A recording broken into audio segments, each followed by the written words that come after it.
Ladies and gentlemen, welcome to the third episode of the PUDcast with Jason and Mike. I'm Jason. I'm Mike.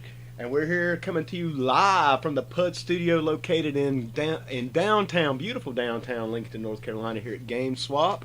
And Mike, In the PUDcast studio. In the PUDcast, the brand new PUDcast studio. Once again, Mikey, thank you for letting us come in to the PUDcast studios to do this here in Game Swap. And hope you had a good 4th of July holiday, just like everyone else out there. I know I did. I ate too much, but hell, that's every day, not just the 4th. But hope you did as well, Mike. It was fun.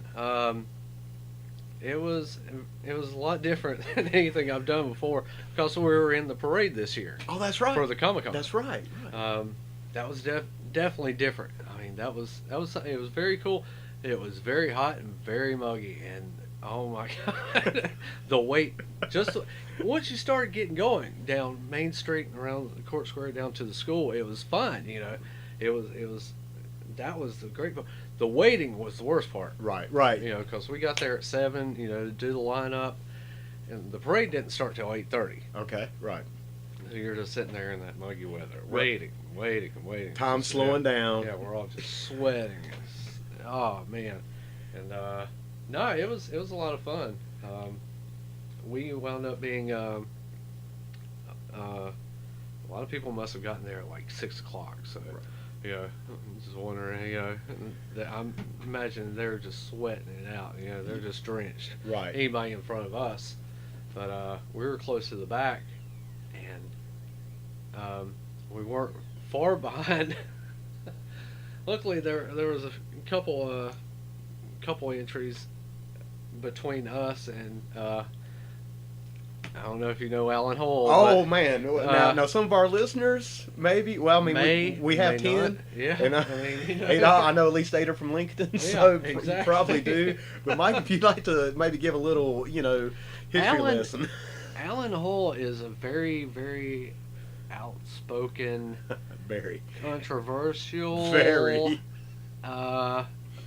figure. Yes, he's definitely a staple character. He's a character in Lincoln. Everybody knows who he is. And there's quite a few characters, and he's one of them. And we're going to get to a show just dedicated to characters in Lincoln at some point. Exactly. And Alan will definitely be going into a lot more in depth. Absolutely, because there is a huge story on it. But cut to the chase. He's very conservative. Very.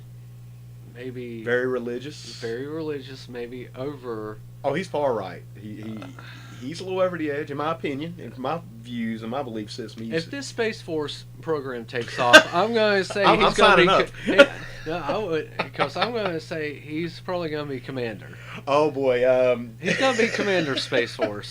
The son of a bitch is already in outer space, brother. It's that far. If anyone out there who's not 100% sure who we're talking about, he's the guy that drives the big truck around Lincolnton with the aborted fetuses on it, and the biblical passages on it, the constitutional, the sodomites, yes, anti-gay. Oh yes, everything that's basically not your stereotypical religious, right, moral, social view. He's against that. Exactly. Gay marriage, any of the liberal ideas. He's not a liberal. Let's put it like that. He didn't vote for Hillary. Right. Let's put it like that. Right, absolutely. No. And he's also running for sheriff as an independent. He is. This man is so conservative and he's so far out to the right that he couldn't even make it onto the Republican.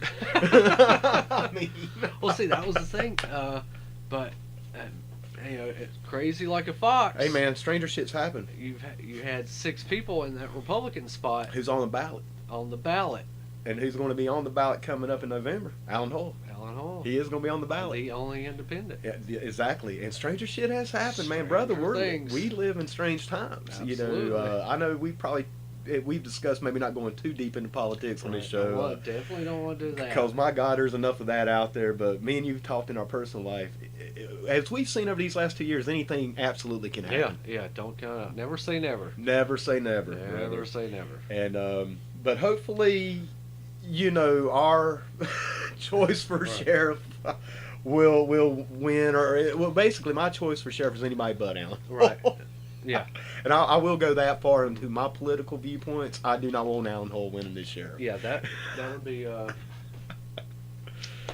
Wow, yeah. Yeah, You're talking about Crazy Town. Brother, Crazy Town USA, and I love this town. You know, that's Yeah. something else, Mike. That and now, granted, I know we got to get on task and we got to definitely get and finish up this saga on the Paul Jones Boogie Woogie Man. But one thing I know that me and you have always shared, and a commonality we've always shared, is our love for our town. Yes. Because not only, man, is it full of these crazy characters that kind of Absolutely. aggravate you and Hey, maybe put a little bit of a negative from your viewpoint, man. We also have a lot of talented people in this county, is in this true. town. Man, we have characters. very interesting people. Very, and everybody seems to, for the most part, care about each other. You know, Absolutely. Usually, Yeah. you know, Yeah. you know, man. When there's a tragedy in a small town, especially this one, man, people come together, and I'm just proud to call Lincolnton my home, man. Yes. And I moved out for a few years, didn't move too far away, but you know, man, they say you can never go home again, but I think that's bullshit personally because I did. You can always go home. You can always come home, especially when it's a great town like this. And, you know, Mike, I want to put you over. You know, I know we don't really discuss anything before we go into this. It's kind of on the fly. But I also like to thank you for what you've done for this town, being a small business owner. And, you know, man, you and Jamie both, you know, your life and business partner, man, have both done great things for this town. You know, I know you guys have a lot to do with this Comic-Con coming up. Right. Which I would definitely... You know, Mike, before we even get into Paul Jones, would you like to talk about that and what it is? Well, the Comic-Con is basically, it started out through the Be Hero art auction, which was put on by the Communities and Schools program of Lincoln County. I got involved through the art auction. You know, it was held in the coffee shop next door, Fausto Coffee. Another great small local Yeah. business that Just people right beside really, us. really need to check out, Yeah. man. They have great coffee. You know, man, it'll boost your ass up. Oh yeah. I swear they put crack in that shit, man. Oh yeah. I've had to pour it It'll out get you going. sometimes. It'll get you But going. my God, you get what you pay for at that place, Absolutely. brother. And they have good prices and good people. Check them out. Check Yeah. them out for real. But we outgrew that, and the next progression in that was to go and do a full-blown Comic-Con.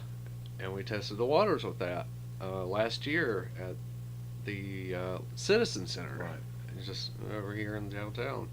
And that morning we outgrew that. Yes.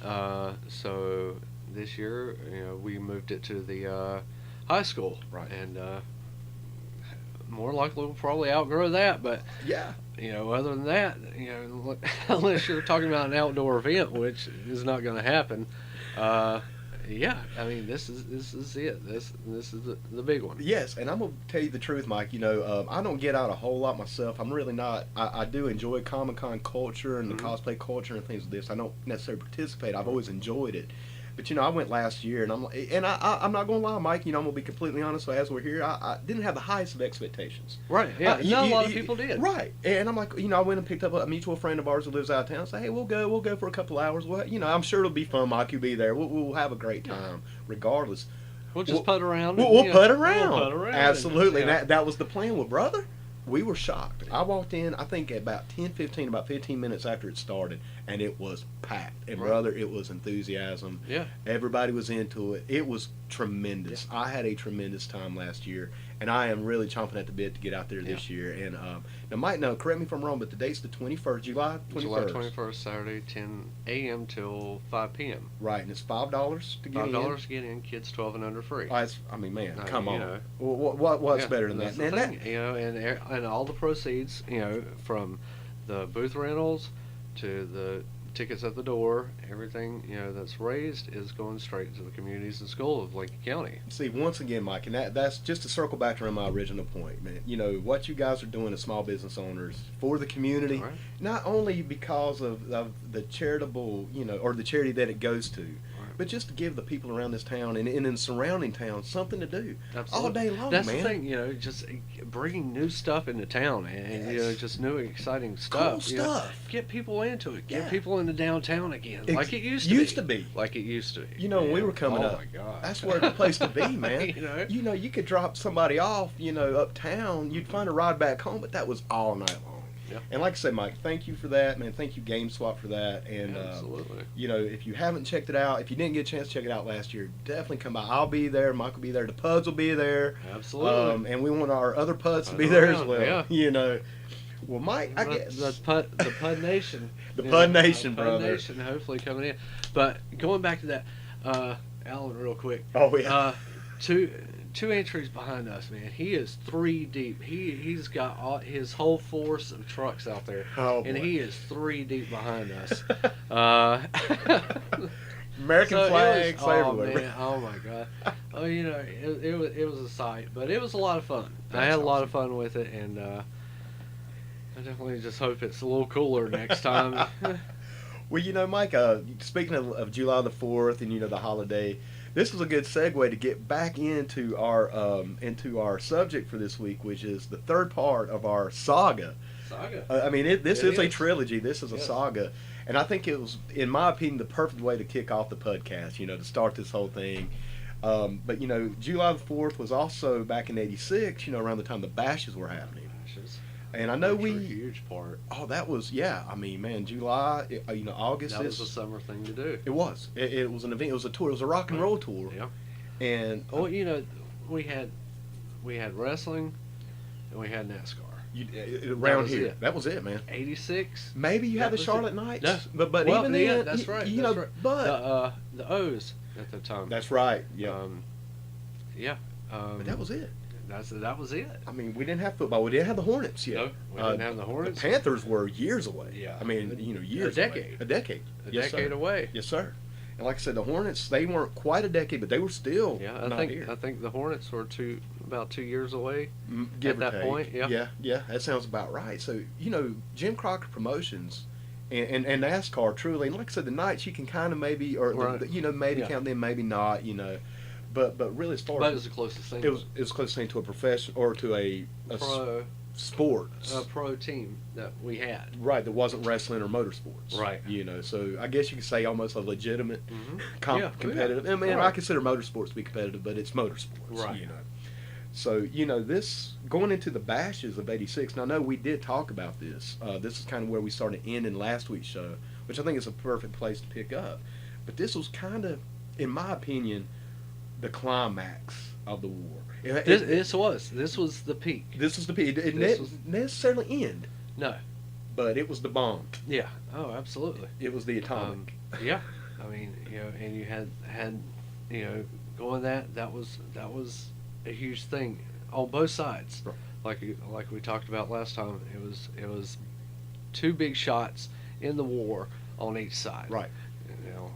Still going on into Starrcade, which was going to be, that was it. That was the big moment. Right. That was the epitome, the peak of this whole war. Now, Mike, correct me, or not correct me, but educate me here, school me on something, because my time frame gets a little off. What is the change or the line of events from the time that Paul Jones loses his hair versus when Manny Fernandez turned? Which happened first? Manny turned. Okay. Yeah. Okay. I wasn't. Yeah. I got those two a little confused. Yeah. All right. So, let me ask you then. Given that, would it be safe to say that when Paul Jones lost his hair, yes, that was the bomb? That was it. That was Hiroshima. Yeah, pretty much. I mean, once that happened, that was the big blow. That was pretty much it. That was to be the big blow off. Right. That was the win. Right. And that was the thing. As much as that happened to Jimmy Valiant, he had friends taken away, friends turned on him. Betrayal, man. Betrayed. He had stuff taken away from him, his beard, his hair. Desperation, brother. He put Big Mama's hair. Oh my God. I mean, how desperate is that? That was going to be it. After that, there was nothing else. There was nothing else. I mean, unless Boogie Woogie Blues. Yes, sir. The Boogie Woogie Blues. And you felt those in the gutter. Yeah. Yeah, he was in the gutter. And he was in the gutter, just trying to lift himself out after everything that happened. And the only thing, man, that's going to redeem this man, the only thing that's going to bring him out of this gutter is Paul Jones's hair. Yes. That's it. That's it. Because that was pride, man. It wasn't just the hair itself. It was about the pride, man. Absolutely. And, like we've discussed, which was a big deal back then. Not so much a big deal right now anymore. But it was a thing of pride. If you lost your hair, that was a big deal. Oh, that was the biggest insult. And, Paul Jones was, a good-looking guy with a good-looking head of hair. Sure. And the Boogie Woogie Man was known for his hair, his beard. I mean, man, he was a shaggy motherfucker, man. It wasn't good looking. Not at all, man. How that man got Big Mama? But he was the coolest of the cool, man. He was a cool cat. You know, man, he was the leader of the cool street cat. people, man. You Yep, know, he had the rap. you ain't got to be good looking, you know, to get Big As Mama. long as you got a rap, son. And that man had it in spades, brother. Yeah. If anybody had it, the Boogie Woogie Man had it. Absolutely. So, Mike, I tell you what, brother, let's take us past. At this point, Paul Jones has lost his hair. The war is essentially over. Both of these guys are going to be leaving. Crockett. Well, Crockett's about to be sold. Well, not not yet, not yet, because we're going into '87, and like we're talking about, you know, when you're building this up to this incredible peak, there's only one way to Gotta go, come down, man. and it's going down. It's going down. It's going down, Yeah. and unfortunately, it's going down for Boogie a lot more than it is for Jones at the outset. Right. And well, that's for two reasons. Two reasons. I call that Raging Bull and Rick Rude. Absolutely. Basically, after the feud with Valiant, he pretty much disbands the army. Right. Right. It Yeah. just goes to tag team, Just you know, focuses on Rude and Bull. which was one of my personal favorite tag teams. To be so short-lived Ah, and make such a huge impact, Yeah. man. Those two together were unbelievable. Right. With Jones, yeah, man, and especially when Jones changed his appearance, Yeah. to suit those, with coming back to the tuxedos. Now that he's bald and he's wearing that cool ass hat, which actually puts it over. Right. You know, I thought. Oh, yeah. I mean, I think we even said last week it was badass. yeah. It was totally badass. They were a badass heel team. Yes, because they And, were badasses. You can get behind this team. You know, whatever you had said about the Russians. Hated the Russians. Yeah. You could hate the Russians. You could never like the Russians. Never, no. Unless Nikita turned, you know. Well, which we're gonna have a That's a whole podcast. different Yeah, story. we got a whole thing about that. It's a whole different story. But you know, you had these other tag teams like the Midnights. I personally love the Midnights. They were my favorite. I love the Midnights. Yep. A lot of people hated the Midnights. It's just because of Jim Cornette. Cornette, yeah. Jim Cornette. A few others. Well, you had the Horsemen, you know, who always had their fans though. Always had their Always fans. had their fans. You know. I mean, but these were the legitimate. Like, this was a cool tag team. that were bad guys. Yeah, I mean, they were They kind of were like bad guys. they were like the Stone Colds kind of. back then. that You point. know, because Rick Rude was just, and Manny too. Manny was just tough and Legit. Yeah, he was just tough, and you know, he could talk and just go. and he could work. Yeah. Oh my God!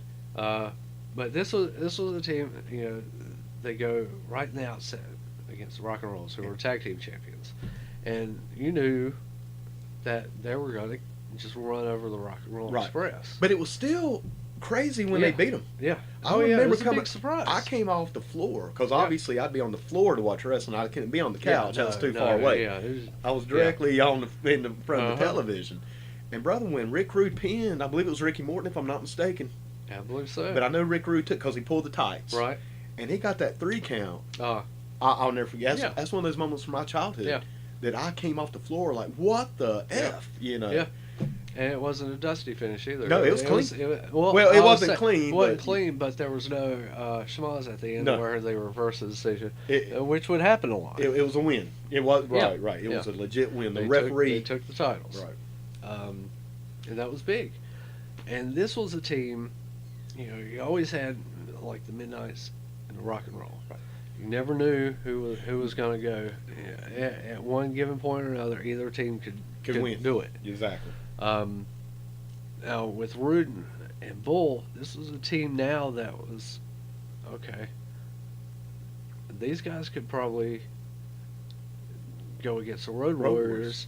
Yeah. And the Road Warriors, Oh, dude, I they mean, were unstoppable in the NWA. unstoppable. I mean, AWA really on up Could into go- WWF. Could go head to head with the Warriors and You hold don't know. their own. and you not know who could win. Exactly. Because even when the Road Warriors were feuding with the Horsemen, you always knew that the Road Warriors were just bigger. And you know, not only that, Mike, but back in those days, you know, tag teams had more credibility as tag teams. Absolutely. In other words, you could take 2 really good singles wrestlers, Right. put them against a really good tag team, and the tag team should win every single time. Right.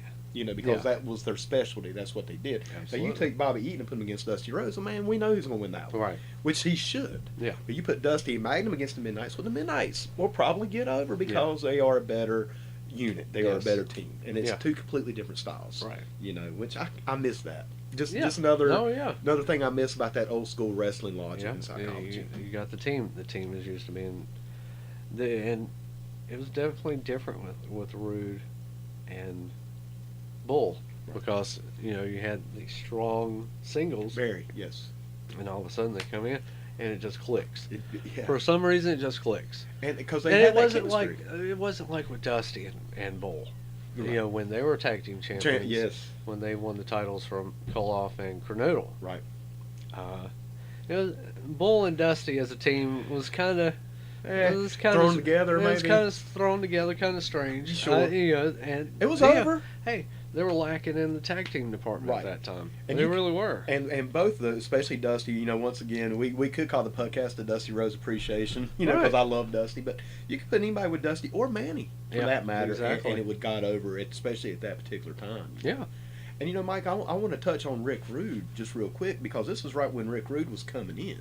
Right. And now and he's fresh. He is right out, as what I call, he was fresh out of the magazines for me. Yeah. Because I had seen Rick Rude in magazines. You could tell that he was built he was so good-looking guy, man. He was in shape. And you could just tell he was a badass out of these magazines. So we knew who Rick Rude is. Yes. We may have never seen him wrestle, but we know him. And we know he's no joke. All right.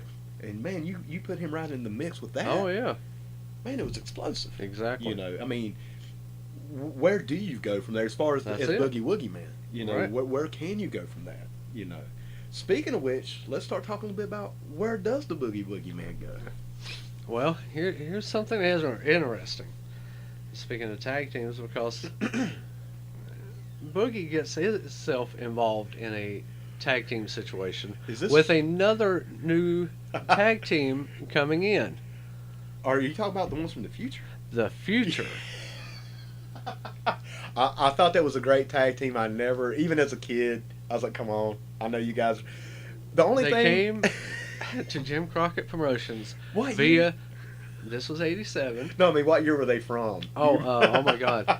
I can't remember. I want to say 2000, It was- and I'm just gonna put it out there, 2020. That sounds good. That sounds good enough. That sounds good. All right. Yeah. Via the space bridge Jesus from Christ. the world of Cybertron. Which we all know that's Transformers, man. We're going to talk about 80s cartoons and toys. That's the hard part you're trying to get over. And Dusty, God bless him. He was a genius. He was a genius, But he wasn't perfect. And he, picked, that stuff from pop culture Sure. and He was tried trying to to keep stay- up with sure. with everything. But it was hard to get over on the kids. It's a little hokey, because man. the kids knew Wait. Cybertron, Was Transformers. Transformers, and Cybertron wasn't real. And we also knew that kind of hokey bullshit belonged in WWF. Yeah. Yeah. Really. I mean, Yeah. and that was a good tag team. Oh, yeah, so- what was it, Champion It and was. Royal? I mean, Sean Royal And and Chris Chris Champion. that was a good Um, up-and-coming tag team. Well, I'll say this: I liked them. I liked a lot of the stuff that they were innovative. Sure. They were Yeah. definitely innovative for that time, as far as what they were doing. They were both very green. Yes, you're right. They You're were right. both very, I mean, very green. They're basically two rookies coming in Pretty much together. Yeah, And that I think they had a couple of years between them. but still, man, you do make a good point. Yeah, they were very green. Right. And you watch some of those matches, and especially with the job matches. Yeah, You can tell they it were very green. But their energy was there. was great, right. Their enthusiasm and their wanting to put this over was there. Oh man, they really did put it over as well as they could have. Yeah, I mean, I'll never forget when Chris Champion, I believe it was Chris Champion, broke his arm. yeah. Had the wires and all Oh the, my God, he the had- components. The electronic cast, the bionic cast. Yes, I mean, which was just a regular cast with a bunch of Very Radio much, Shack yeah. or Radio Shack parts Yeah. glued to it. That Another was- shout out to Wayne Sisk. There you go. But Mike, the one thing that really gave me hope in the new breed that was really disappointing, because I really hope maybe there was a little bit of truth when they said Dusty Rhodes was president of the United States. That I was like, I you think know what? that was definitely. If you didn't know already, Well, that was definitely, that was a rib at Dusty. I'm sure. We see. I took that as hope. Right. I was like, oh Yeah, no, wait a minute, well, man. Maybe this is yeah. real. Because I would love to see Dusty Rhodes as the president. Yeah. It was almost enough for me to keep Well, on that's hope. that's what everybody was hoping for at that point. Either Dusty or Hogan. One or the other, man. Right. I'd have gone with Dusty. Yeah. Maybe with Hogan as a running partner, man. Exactly. Who knows? But so Jimmy gets involved in this feud with the New Breed. The New Breed are obviously from the future, Yes. and they're hip. They're about rock and roll, rap, everything. That was Yes. really at that point something new. It was new. And Mike, you bring up a great point, and maybe in fact, I would love to do a podcast on this, just music and Yeah. wrestling, Absolutely. because that was the first introduction to rap music ever. Yeah. That I had ever. Cause man, in my childhood growing up, we were in a very country predominant Right. house. I didn't even know really rock and roll, bro. Right. I mean, not really. And I got all of my music education seriously through professional wrestling. To this day, Freebird Oh, is my yeah. favorite song to Yeah. this day because of the Freebirds. And we'll get into that a lot more Oh detail, yeah, obviously. for sure. But, the New Breed brought out the Brought Beastie out Boys. The And Beastie Boys and stuff like that. Yeah. They were they were ahead of everybody at that point. in any federation, in any Absolutely. organization, I'll give you that 100%. And so they start making fun of the Boogie Woogie Man because he is old rock and roll, old man rock and roll. Geezer rock. Geezer rock, get out of here. Just like we see today. Yeah, But now we're the geezers. yeah, absolutely. People call our music dad rock, That's geezer dad rock. rocks. And it's like, oh, you listen to this stuff from the 90s? Oh, the 90s was just like 10 years ago. No, No. the 90s were like 20, 30. 30 years Yeah, ago. man. Oh, okay. Yeah. Well, shit, man. So, yeah. So that's. Heard that new so, Limp Bizkit song, Nookie? Hey! No. So that's retro now. Right. Yeah. The 90s, 90s, early 2000s. Hey, this is retro stuff. So the more things change, the more they stay the same. Exactly.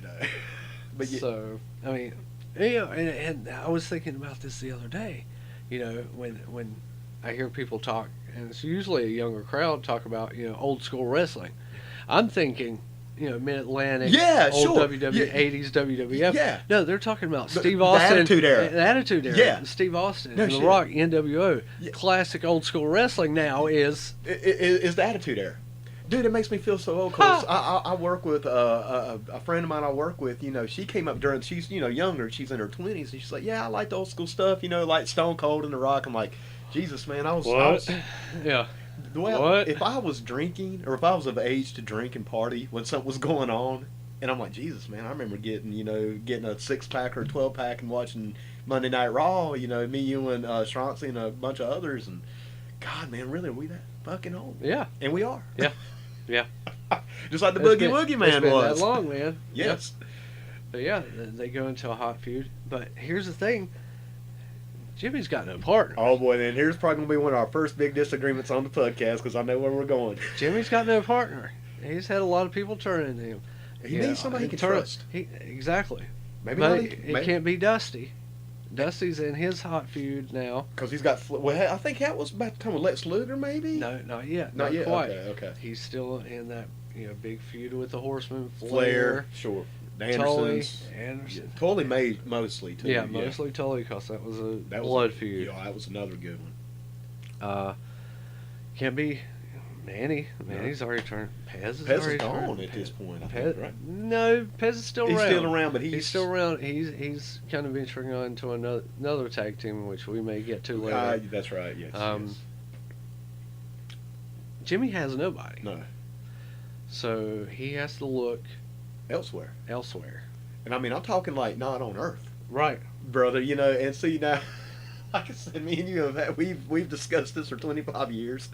We are going to have a disagreement right here. Absolutely. So, which is why I'm going to let you put this over because I cannot put this over at all. Well, Boogie Woogie Man, as you just said, has been betrayed by everyone. He has nowhere to turn to. Dusty, his closest ally, is already tied up.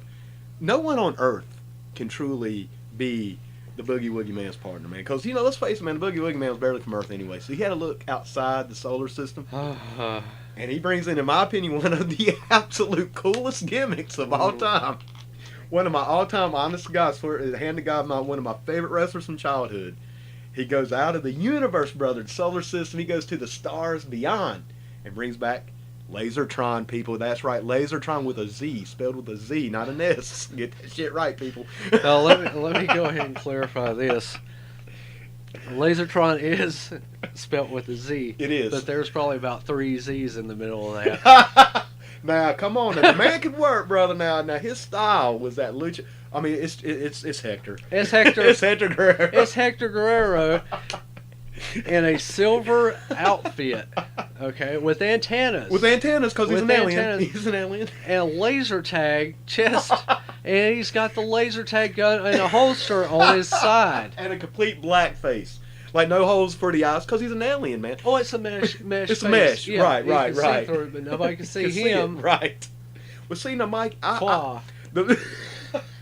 the reason he had the antennas, man, is to give him a heightened sense of when to leapfrog, when to do hip tosses, man. I love Lazor Tron. Oh, it didn't give him a heightened sense of to know not to take on a silly ass gimmick. Silly, man. And stay down with Watts, who was doing serious stuff. No, this was serious, man. I mean, dude, like I said, this shit got so serious that the Boogie Let me Woogie tell you Man what, had to go to the observatory. Not 10 minutes ago. He came from Cybertron, bro. Not 10 minutes ago, we were shitting on Cybertron. The fact that these two punk rock kids were claiming they were coming from Cybertron, which was not real at all because it's a fucking cartoon. Well, time travel is just silly. It's a 2D cartoon that was on Saturday mornings, and afternoons, and we just watched this battle on Cybertron. With the Autobots and the Decepticons. Autobots and Decepticons. There was no new breed. Well, there was no Lazor Tron. Like I said, man, I could see, I always consider time travel to be hokey. But, actually aliens from another planet, man, I could see it. I could see it. You know what's so fun? I think the reason why I like Lazor Tron so much. Now, look, okay, a full disclaimer here. I understand it's a hokey gimmick. I get that. I will admit that. You heard it here first. But I was a huge Lazor Tron fan. And I think the reason is even though we had seen Hector Guerrero for years, and he was always one of those wrestlers, man, who was never as over as he probably should have been. Right. Because he was very talented, man. I mean, hell, all those Guerreros are fucking amazing workers. But I think when they brought Lazor Tron, given the icing on the cake, given the gimmick, and seeing Hector work his style, it was like I'd never seen it before. Even though I've seen Hector Guerrero wrestle a million times. A dozen times, yeah, absolutely. But man, he's doing that lucha style, which was really. But that's the thing that you knew you had seen it before. But that was the hard part to swallow. It's like, okay, I know. This looks familiar. This is actually, because I loved everybody. I would get the after mags. Oh, I love those. Pro Wrestling Illustrated. Everybody. Yes, so I knew who guys were outside of this. Right. Coming in, and I'd already seen Hector. I love Hector. I thought he worked great. He did. Yes. It was great. Everything he did was just phenomenal. Him and Chavo. Yes. Oh Senior. yeah. Yes. And he was one of those guys who could always win. Yeah. You just never knew. Yeah. Him and Tully Blanchard could wrestle, and he could beat Tully and clean. Could. I mean, it could happen. Yeah. You had that believability there. But this was something. And as much as I loved wrestling, I believed everything. I believed everything that happened. This is something I could not sign off on, and could not get behind, and could not believe. I could not justify this to everybody that was asking me about wrestling. Or saying it's fake, or it's a work, or it's a hoax, or a hokey, whatever. I can't justify this. Well, see, I'm over here. There's nothing I can say to anybody that's. You can't justify Lazor Tron. He's for real from Cybertron though. I cannot do it. And see, as you had that attitude, I had the centerfold from Pro Wrestling Illustrated on my wall. He got a freaking centerfold to himself. That's right. He did. I could not believe what I was seeing. I couldn't believe he didn't get more. Oh. Unreal. Well, we may have to agree to disagree with this. Is unreal. Hey, can we at least agree? At least he didn't get the after cover. Well, I'm a little upset with After on that, but that's for another discussion. Or maybe he did. He might have. You know what? I think he actually did at one point. Oh my God! If you want to research that, I gotta check this out for sure. Because Lazor Tron, I think he may have actually been on the cover, or at least on like one of the pictures of the cover. You know, where they'd have different wrestlers. You know, I do think he might have made the cover at least one time. But can we at least agree on this? Can we at least agree that Lazor Tron was a better gimmick than the Gobbledygooker? Can we go that far? Oh. Well, I'm trying to get just a little bit of love from Lazor Tron from you, Mike. I'm just a smidge, man. Okay, so the poster is legit. He definitely didn't get a cover. Okay, I'm not seeing it right. I'm looking at this thing right now. That's the one I had on my wall. That's the one. We'll include some links, guys, on our Facebook page or on the YouTube. We'll put some links up to some of these pictures we're talking about. I'm looking at this, and here you go. He is in this particular picture. He has the light junior heavyweight champion. Yeah, so new they belt. put a title And a new belt too. And they had just redone the belt for him. I want to say he beat Denny Brown. I think so. It's either him or Nelson Royal. Hell, it's only two junior champions. Well, I don't know. It could have been him or Mr. Electricity. Steve Regal. Steve Regal. It could have been Steve Regal, actually. I can't remember. It was probably Denny Brown, man. It seems like everybody beat Denny Brown for that junior heavyweight at some point. Yeah, but he held it for. Oh, Denny was good. He held it for so. Hell, he might still have. He it. may still have the belt. Yeah, I mean seriously, he might have retired with it. Yeah. But so anyway, man. So the Boogie Woogie Man. He has to go. Oh my God, I can't do it. I knew when Lazor, because I knew all week. I'm like, man, me and Mike we're gonna have a heated discussion about Lazor Tron. Can't do it. Excuse me, I'm sorry. I got a little choked up. And I can't lie, Mike. You know, part of the reason I put Lazor Tron over so much because I know nobody else does, and I like doing that. You know, I like to have that little bit of. But I really did like Lazor Tron, man. I like Hector. I like all the Guerreros, man, but I really did like Hector. And I like Lazor Tron. I thought, obviously it was hokey. It was. Absolutely. But I did, man. I enjoyed Lazor Tron. And I think another reason I enjoyed Lazor Tron so much was the Boogie Woogie Man. Oh, yeah. You know what I'm saying? I mean, I was so enamored with the Boogie Woogie Man that if the Boogie Woogie Man told me Lazor Tron was from Cybertron, then my God, man, that was good enough for me. All right, so let me ask you this. All right. To deal with Lazor Tron, was he human? Was he a robot? Or was he both? Nobody knows. Nobody knows, Jesus. man. I think, well, he's part turkey. We know he was hatched. We know that. Oh, wait a minute. No, that's a different Hector. I always go back to the Gobbledygooker, man. At least, you know. But no, that's the great thing about Lazor Tron. I was actually wondering that not too long ago. Like, what was Lazor Tron? Well, these turkeys are a real thing. Lazor Tron was real. And the turkey came from an egg, which is a real thing. Well, it was a real thing, but Cybertron is not real. Well, now, are we 100% sure? Well, you know what? Look, man, we need to move forward. Hey, man, let's do a podcast strictly. Well, we're going to do one on hooky gimmicks anyway. So I know when we get to hooky gimmick thing, I know Lazor Tron's going to come back up. All right, here we go. All right, I'm gonna look at this because I've actually taken it and gone on to the Wikipedia page for. There is no Wikipedia page for Lazor Tron. Well, there's Hector's that mentions it, right? Yeah, right. but it can take you straight to the New Breed Wikipedia, and all right, 1986, Chris Champion and Sean Roll were put together in a tag team in Florida Championship Wrestling. Their gimmick had them claiming to be from the future, specifically 2002. Oh, it was that early. Wow. Okay, I thought it was around 2020 myself, man. I didn't know. Yeah. I guess it's back. 2002 being old school. Right, now. So they were from the future, which is old school now. Which is our past. Oh, this is giving me a headache. Yeah. Dude, that's one thing about Star Trek, as much as I love. Oh, when you start getting in these time travel episodes and stuff, man, I just kind of zone out on right. those. You know, I've never been a fan of time travel storylines anyway. Okay. So as of 2002, as a result, they often referred to Dusty Rhodes as Mr. President. God, if only. They also believed that Lazor Tron was a real robot. Okay, well that makes sense. Okay, so that since robots were supposedly common where they came from, Cybertron, which was Cybertron. Well, Lazor Tron did transform into a turkey, man. I guess it kind of makes sense. Yeah. They consistently referred to the flux capacitor. Oh, that's right. From the Back to the Future series. That's right. I forgot about which was that. just out, but it was in the future, so it was kind of in the past. So it worked. Oh, it worked. I'm hurting right now. They also made many references to robot toys, referring to Lazor Tron as one of the GoBots. Oh, Jesus. So at that point, they were calling him a GoBot. From Cybertron. No, GoBots weren't No, but he was from Cybertron. He was from Cybertron. The GoBots were from Cybertron. So he was basically calling them bootleg. Bootleg. He was a bootleg robot. The kind you buy over here at Worldwide Import. Yeah. A transformator, not a transformer, but and using Transformer references like the Cybertron, which they were from, and showing their loyalty to the Decepticons.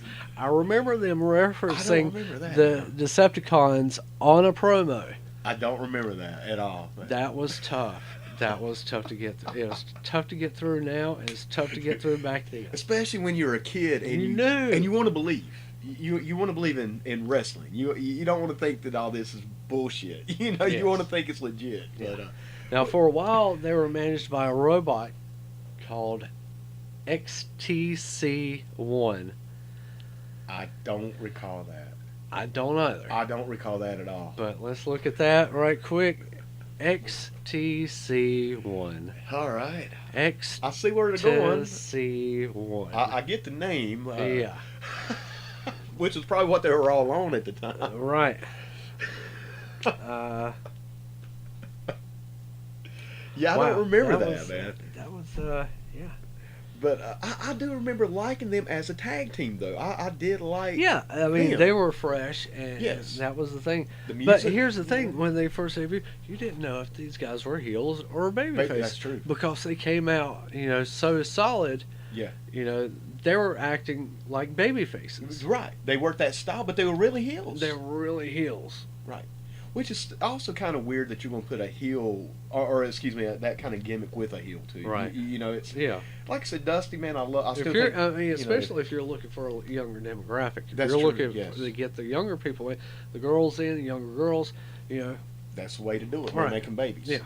I mean, that was the thing. It was kind of a weird decision to go that, but they would eventually. They did switch. They did turn face after the car accident. Right. And they went to a feud with the Midnight Express, which was not memorable at all. I do remember and that's hard to do. And I do remember them having a feud, but I don't remember it being anything special or anything to really capture you. No. I do seem like I remember them having good matches, though. What I do remember, it seemed like I was into it, but it's just nothing. In fact, I think this may be the first time. I think they did some really cool spots. Right. I'm not sure that the ring work was solid, but they did some really cool spots you'd never seen before. Right. Given that youth, and obviously you're working with. I guess at this point, it'd been the Stan Lane version of the Midnight. So that's my favorite version personally. I love the Dennis Condrey. I'm always still the biggest Dennis Condrey fan of that era. That was the Midnight. Oh, do not misunderstand, man. I like that as well. I love Stan, but Dennis was what I thought of when I think Midnight Express. See, mine, when I think of Midnights, I think of Stan, Bobby, and Bubba. I think about the whole, that crew. Oh, yeah. But Dennis Bubba was around. Still right. When Dennis was there. Right. And, Bubba, too. Oh, you got to include Bubba in with that, man. When I think Midnight Express, I think of Bubba, I think of Jim Cornette. And I think of Dennis as well, obviously, because when I first started wrestling. And I loved it, how Dennis worked. I loved everything he did. And I know we're going to go a little off subject. Once again, something I want to really touch on heavy, coming up in some of the podcasts that we're going to be doing in the future. But just as far as the Midnight Express's music goes, man. I mean, that was my first introduction to any kind of electronic, music, any kind of anything that wasn't really mainstream. I just remember that really got me to be a fan. On top of Cornette's, just the way he could talk and the promos he could cut and his humor with that kind of techno music. Oh man, dude! I mean, that was badass. Yeah, it was badass. So, I'll tell you what, man. Let's go on into. So we've established Lazor Tron being a robot. All right. The new breed is coming in as a heel from the future. Right. God damn, man. I'm saying this and I'm laughing as I'm saying it. You know, It's hard. But you have the Boogie Woogie Man that makes it okay. To me, it makes it okay. It gets it by. Right. For sure. And Mike, maybe even going back how we talked last week about how all the heels with the crazy gimmicks like Abdullah and Tijo Khan and all, how you could put them with Paul Jones and it worked and made sense. Maybe you can even say the same thing about the Boogie Woogie Man. On the opposite side of that, you put Lazor Tron with Dusty Rhodes, and I'm gonna be the first one to say, "Come on, man, that's stupid." You put Lazor Tron with the Boogie Woogie Man, I'm like, "Hey, man, that's the shit." I mean, maybe that's the only way it could work. I think it is. Because Jimmy was so over, and he was already kind of out there and crazy. Sprinkle that Boogie Woogie magic on him, and I like that. Put a little boogie on it, and get it over. Exactly. And it did get over, man. It did. It's hokey. And it was reaching. It was going again. Reaching for the kids. Got to get that younger demographic in. And where their kids, their parents. Where their parents, there's money. There's money, man. And you also got to think about New York. Or man, I act like I was in the business for 40 fucking years. You got to look at the WWF because that was what they were going after, man. They're marketing. And that's what Dusty was trying to do himself, and I totally understand why he did it. Like I said, I personally enjoyed that gimmick, but I can understand why a lot of people, especially the traditionalists from that day, when you talk about you take somebody with like our attitude toward the new product back in that day, I could say you would hate Lazor Tron. Oh yeah. I hate the new breed. Yeah. This is the shits. Yeah. Yes, man. This is bullshit. This isn't real. Shit's fake. Some bitch ain't from the future. Yeah. But so what goes on now, man? So they're going in. They're going to the tag, and Paul Jones. Paul Jones is still got. He's still rocking over here with Rude and Bull. And they're still having their great tag matches with the Rock and Rolls and the Road Warriors. Yes. Those are some great matches. So, this is all kind of going towards the second annual Jim Crockett Memorial Tag Team Cup. Right. Unfortunately, the new breed doesn't make it into it because of the car wreck. Right. But Jimmy and Lazor Tron do. That's right. And now this is the year everything gets a little wacky, isn't it? Yeah. But Rude and Bull, they're going straight into it. Right. And you've got some of the old Paul Jones armies in there. Tijo Khan, Barbarian, I think, still around. Warlord. Barbarian, I think it was not yet. Well, Warlord was there, but he was still a baby doll. I think at the time. I think at that time he was still with the doll. Right. I don't know if he made the tournament or may not even been there. It's right around that. Yeah, it all been within the same time frame. Because I think. Maybe Baby Doll had left for a little bit and came back. Right. And because she had turned back heel. Right. Around that time. So that would have been before, because she was still baby when she had Warlord. Yeah. So it was all in around about the same time frame. Right around in there. Right. But, a new tag team coming up. We were talking about Shaska Watley. The Jive Tones. Yes, sir. That's right. Him and, oh my God. I can't remember, man. Tiger Conway Jr. Yes, yeah. Yes. It is. Yeah. I was thinking. I'm not sure. I want to say Tiger Conway Jr. I cannot. I remember the Jive Tones. Shaska Watley and God, is it Tiger Conway Jr.? I am not familiar. Yes, Tiger Conway Jr. Okay. Yep. Yeah. They're doing their own tag team run, kind of mid-card tag team. Right. Because I think it's fair to say at this point, man, Shaska had kind of dropped down the card. Yeah, he was getting older. Right. Because he had been around for, like you had mentioned last week, man, he'd been around for over 10 years at this point. Right. Absolutely. So he was kind of winding his stuff down. Let's see. Going into Bash. I'm trying to remember. Not the Bash. The Crockett Cup. I'm trying to remember who their opponents were in that. I want to say it was. It was Dundee. And Dundee and the Barbarian against Lazor Tron and Boogie. And that's who knocked them out of the Cup tournament. Was Barbarian and Dundee over Boogie and Lazor Tron. Right. If I'm not mistaken, that was the setup for that. Right. So that was early on. They lost that. Right. Which didn't bode well. I mean, that was just this was going nowhere. I think that was kind of where they split them off and put Lazor Tron with Denny Brown as far as the junior heavyweight title. Right. Yeah. And Boogie was kind of just boogieing around after that point. He was just still more of an attraction now than a big storyline. Right. You know. Now, also in that cup, it was number 1 seed, World Tag Team Champions. The Road Warriors? No. That was the year before. That was the year before. No, this year, number 1 seed tag team was Rude and Bull. That's right. Yeah. Right. And they make it all the way up to the semifinals and wound up losing to your boys, Dusty and Nikita. That's right. Superpowers. That's Superpowers. Right. Yeah, that's right. Like I said, I have my opinion on the superpowers. We're going to Yep. get into that a little bit later on Right. down the line. But so now, let me ask you, Mike. Now, at that point, I don't think Rude is happy with everything that's going on at that point. Right. And he decided shortly thereafter to leave for New York. That's what I was going to ask you. The WWF. And now they're still champions. They're at this still time. champions. Hell That's, yeah. that's what I They thought, are. man. I They couldn't still got the remember. straps and everything. Yeah. Right, right. And now how did they take the belts? Did they just put them on somebody else and say it was a house No, show?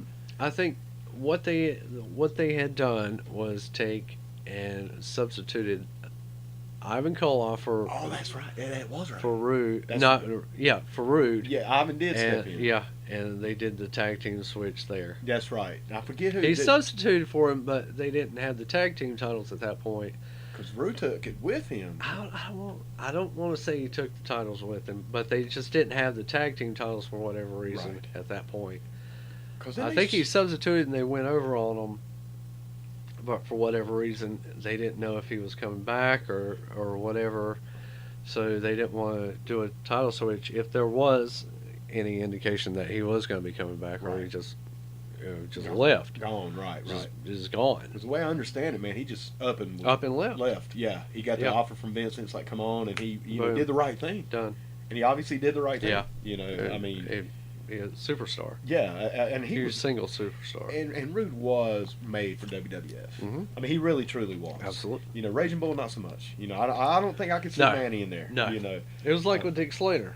Dick Oh, Slater yeah. was. I love Dick Slater. Yes, Dick which we- Slater was in that same style, right. but it was just not a good fit for up north. It was just what Terry Gordy's another one I always Yeah, put into that. I mean, absolutely. you definitely had those, you know, those people that were usually, man. It was the built guys, the guys who were big, you know, the muscle bound guys. Yeah. I mean, look, man, even Warlord and Barbarian made it. Oh yeah. You know what I'm Yeah. saying? And let's be honest, man, the Warlord is probably the least, you know, talented Right. bell to bell person made that ever stepped foot. But man, his body got him over, you Right. know, and I mean, hell, I like the Powers of Pain. I mean, they were legit when they Yeah. went against the Road Warriors. I'm Oh, like, yeah. shit, man, they can win. We're gonna be getting to that. That's another good one. Yeah, you know? we're going to be getting to that just here in a little bit because we're going to go to '88 for that. Because Paul Jones at this point is now doing the Powers of Pain, correct? Not yet. Okay. We're getting to '88 on that. Yeah. Yeah, because So yeah, '88 on that. We're just leaving the Crockett Cup, going into the Bash. I'm trying to remember if there was, because Bash had changed a little bit yes, from what it was. It's more like a tour now. yeah, You had the What- not the WWF. The UWF guys were starting to come That's in, right. That's right. starting to work with Watts and kind of integrating their guys into it from the buyout for there. Florida was the same way. Right. Yeah, they so did I'm start thinking- expanding it, didn't they? Right. Yeah, they Yeah. did start taking it into the other states to use those workers Yes. in that territory, along with like Dusty and Flair. Right. I'm trying to remember at that point what Boogie was doing on the '87 Bash tour, if he had anything going there. I'm trying to remember. I don't know. I can't think of anything solid. No, Even with Jones. no, because at this point, man, the war had. I mean, really, the war was over. I mean, At it this cooled. point- It had cooled down A lot, a man. lot. You know, I don't even know if it was cooled down as much as it was done. You know, It may have been at that point. It was probably done or it had been cooled off. It's made up later. Right. they were going to meet up later, obviously, but at this point, a lot of stuff was starting to change. Yeah, The in wrestling, business in general. was starting to change. Yes. You had so much other talent coming in. Well, the UWF buyout, UWF guys, which was a drop ball. Dusty, I love you, man. God bless Dusty Rose, but brother, well, if he ever dropped the ball, well, we're gonna get a yeah, we're gonna do a whole definitely talk podcast. That one. Yes, that one's gonna be a podcast in itself. Well, it could have been. Well, yes, yeah, we definitely want to do some what ifs. Yeah. And that's definitely one of those big what if shows Right. that I'm really looking forward to doing in the Yeah. future. You know. But Jimmy's just kind of a flower. The only thing that Jimmy is doing really is he's on TV. Yeah. And he's He's Boogie Man. he's going against the talent enhancers. Right. But in '87, I will say this, that Jimmy's sucking face with Shivani is getting a lot more and a lot more, and he's damn near mastered it by this point. Yeah, man. Yeah. Once again, Tony. And it's going to Schiavone- happen. And you go back and you watch these TBS shows, these World Championship Wrestling from the Superstation TBS shows, and you will see, you know it's coming. Right You off know the what's bat, going to man. happen. He'll even tell you, Tony Schiavone, I'm coming. Get Give some you some sugar. Get some sugar, Daddy. Now I'm going to tell you about this, and the crowd is Eating it up, man. eating it up, and at times they were chanting, "Give Tony sugar." Yeah, yeah. It reminded It's me. coming. It reminded me of the old Pepe Le Pew cartoons when he would get the cat and try to make Oh, out with the oh, cat. You know, oh. I mean. Yeah, that's a good analogy. Thank you. Yeah, but Tony knows this guy. And, this. Jimmy's got his beard back. He's Yeah, got his it's all mustache. rough and grizzly, man. But Tony's got this. He's got a fine mustache, Oh yeah, of his own. That was a 1987 special, brother. my Oh, Lord. man, I'm telling you. So I can imagine the friction off of that. Woo, buddy. I mean, it reminds you of an uncomfortable scene in the show Oz. Oh wow! God, Well, maybe not quite that heavy. Well, I haven't heard an Oz reference in a long time. Well, just wait till we get to the Kevin Nash Hey, episode. that's some old school TV right right there. there, brother. Yeah, that was some Yeah. disturbing shit, man. Yeah. But, Wow. but I think Boogie at this point, man, he was more of an attraction than for sure. You know what Yeah. I mean? He was like Yeah. an Andre the Giant or an Absolutely. Abdullah. Yeah. He was there to get the He's crowd become- right up. He was a yeah. hype man at this Yes. point. Absolutely. And that pretty well goes into both of them, both Jones and Valiant at that time. Just kind of doing little stuff here and there. Right. Still, They still hate each other. absolutely. And it's still brought up from time to Yes. time, man. The war may have ended, but the animosity, sure. There's no peace treaty. right. There's no peace treaty, Right. man. Nobody has surrendered. Not really. Not really. You may have dropped that bomb, man, but he never surrendered. No. But he was never the same. Right.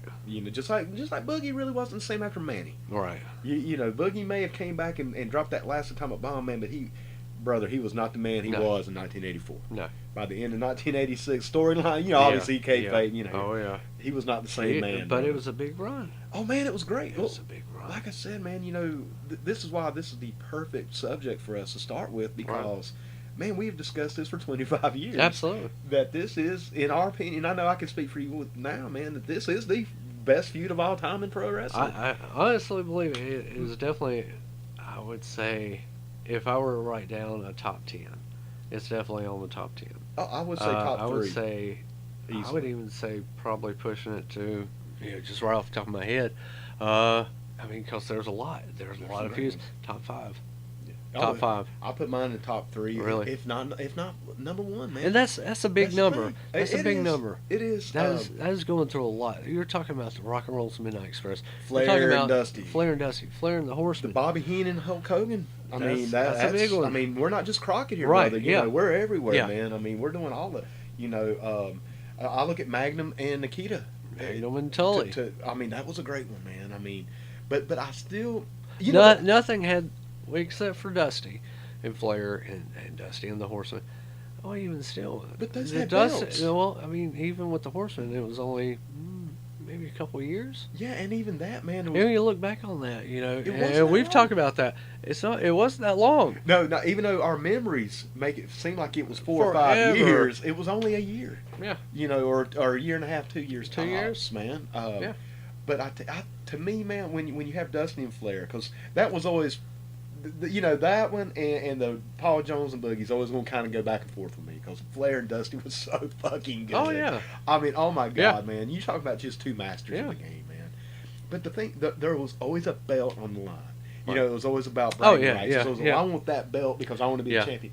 But with Boogie Man I'm the and best. Paul Jones, it was just about I hate you. Yes. No, I hate Absolutely you. And I want your hair. I want Yeah. to. I want to just put you. I want to insult you. I want to put you down on the ground. I want people to mock you. All right. You're going to be a bald-headed geek. Yep. It wasn't about being champion, man, and that's why I always tend to put that one. Just, I mean, I'm talking a smidge above the rest, man. Because the only other feud that felt that emotional to me was Magnum TA and Nikita, but it was still over a belt. That's still over belt. But it was about taking the belt back to Russia. But we're going Right. to get into all that Yeah. later, Oh, man. yeah. That's a And whole. that wasn't that long. No, man, you're talking months. Yeah. I mean, we're talking about things that was maybe a year to a year and a half. This was maybe, what, 4 or 5 months? Maybe. At that time? Yeah, at that time. I would before say, Magnum had I his know what- accident. So, yeah, definitely, because, all that happened during the bash. Bash, yeah, man, because they had that greatest seven, the best Yeah. out of 7 series, which Yeah. once again, what Oh, yeah. I mean, Jesus, Yeah. man. Well, we'll get into Magnum and Nikita, You get that? I absolutely, but I always have to put it up there, man. I just think that this was the perfect subject matter to start with. Yeah. So, I'll tell you what, man. Let's Okay, so into that, we're kind of get through 87, on the different sides. Shivani's getting his shoogies every Saturday. and I hope a hepatitis shot. Oh no! Oh boy. Anyway, My God. I didn't mean to say that. Yeah. Yes, I did. So. Hell, you had to get a hepatitis shot if you just looked at the Boogie Woogie Man. God. I loved him, brother, but Boogie. Boogie baby. Boogie. But we're going to 88, and it's more of the same, except for Paul Jones acquires, I don't want to say an Army 2.0, but he starts acquiring, he gets the Barbarian It's back. stable, right? He gets Ivan Koloff, Right. and he gets the Warlord. Right. And he puts the two together, and they become the Powers of Pain. Right. And now at this point, Mike, I don't think the Boogie at this point. Now they never feuded, did they? I don't remember the Boogie Woogie Man and maybe him and Ivan. Yeah, possibly? I think he did some shots with Ivan. Yeah, yeah. I think even the Mighty Wilbur Oh thing shit! had come into play at That this is point. right, Yeah. man. Dude, you know what? Let's talk about the Mighty Wilbur for a few moments. Sure. I was a fan. Really? I really was. And I'm gonna tell you why, man. I really liked his storyline. Okay. Do you remember the storyline? What happened? Vaguely. All right, I remember this, man, because I was still a Mark kid at the time. I still believed pretty much everything. So I knew Lazor Tron wasn't a robot, and I knew the new breed. That's debatable. We'll get into that a little bit later on.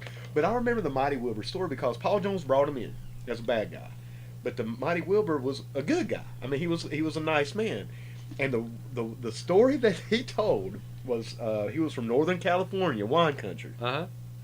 Paul Jones was in a convenience store, and a guy was robbing the store, and the Mighty Wilbur body slammed this guy and splashed his ass in the store, knocked him out, man. They called the law. Paul Jones gave him a contract on the spot.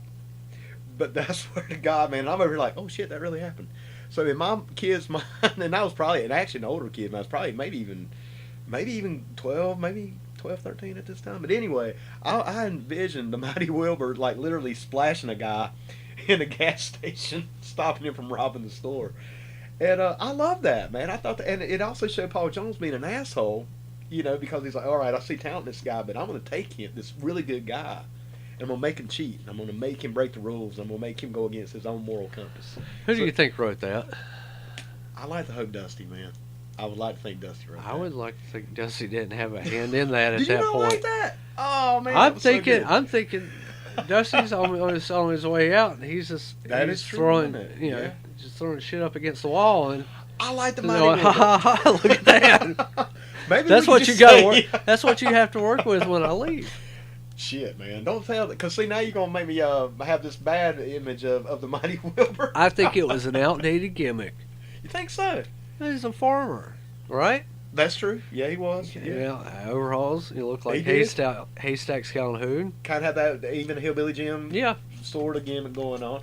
But see, I like the good guy. but he came from. If I'm not mistaken, he came from Calgary I think so. as Maha Singh. Right. Which was a lot better gimmick. But I don't know that it would have gotten over here. But it was so much better than the Mighty Wilbur. I don't know, man. I like I said, I just enjoyed the Mighty Wilbur's gimmick, man. I enjoyed that whole, Am I right on that one? Is that or I don't want to be wrong on this, but I'm probably wrong on this.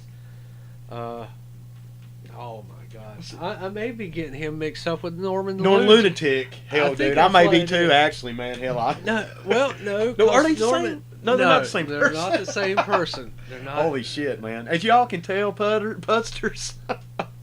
This is a weird transition time. Yeah. And I was going to say, man, we are definitely fans. I don't know. You're definitely more of an historian than I am. And there's a lot of shit that I get just mixed up too because it's been 40 years. Sir. And too, man, when you start thinking about the year of 1988, hell, we can do an episode just on 1988 because that's the same year Crockett was sold out to Turner. I mean, there was a lot of different things going on. Yeah, definitely not the same person. Mighty Wilbur was from California. He was traded by Red Bastien for old schoolers. Right. Red Bastien. He did the Indies out there for a little bit, and in the '80s, and and that was probably about his peak was at that time in '88 in Crockett. Right. Because like I said, man, I just want to touch really quick, the thing that I did, and I know I said this a little earlier, but the thing I loved about that gimmick was you had a good person, somebody who actually did not want to break the rules, somebody who wanted to do it the right way, and you had just this diabolical, managers like, no, you will break the rules, and in fact, if I'm not mistaken, Mike, isn't that why he turned? Because Paul tried to hit somebody or something, and he was like, I'm not happy. Right. I like that, Yeah. man.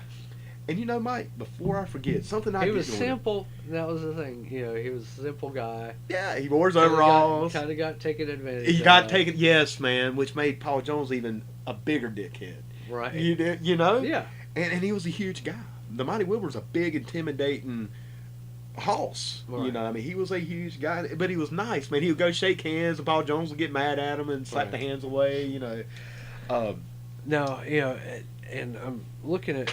There's not a lot of info on the Mighty Wilbur as far as what background and afterwards. Brother, I can apparently hook you up. at one time in Championship Wrestling in Florida, and Crockett, he wore a mask. Now this I don't know. And he was called the Incubus. Nah, I do not remember that. And from what I can tell, in Florida, he was in Kevin Sullivan's Army of Darkness. No, I don't remember that. I didn't. And he was called the Incubus with the mask on. So yeah, I didn't follow a lot of the Florida stuff. A little bit, but not as much. And guess what? His finishing move was Splash. No, believe it or not, it was not the splash. It's a bear hug. I can see that. I mean, absolutely. imagine that, a bear hug from a big guy old in overalls, and kind of reminds you of Hillbilly Jim again. Going back to that. Oh my god! Now I will give you that, man. The gimmick itself was a little played out. I was tired, and especially if they're going for more young kids and a younger crowd to get in there. That's true. Once again, man, I'll give you that. The gimmick itself, even though for me, I like that gimmick. And it did resonate, especially being from the country. From a small town like we are. Because man, dude, we can see people like the Mighty Wilbur at the gas station. Oh yeah, for sure. Which is what I loved about a lot of those old school wrestlers, man. Because you can see Dick Murdoch at the gas station. You can see Ole Anderson at the gas station. But there's and I know there's a lot of tough guys out there. that were legitimately tough. Fuck yeah. There was a guy in town. Hey, don't fuck with him. Don't fuck with him, or you're gonna get your ass whipped. Exactly, man. He'll whip your ass. And he ain't the big muscle built guy. No. I mean, he might be a big guy, but tough. He's tough as hell, man.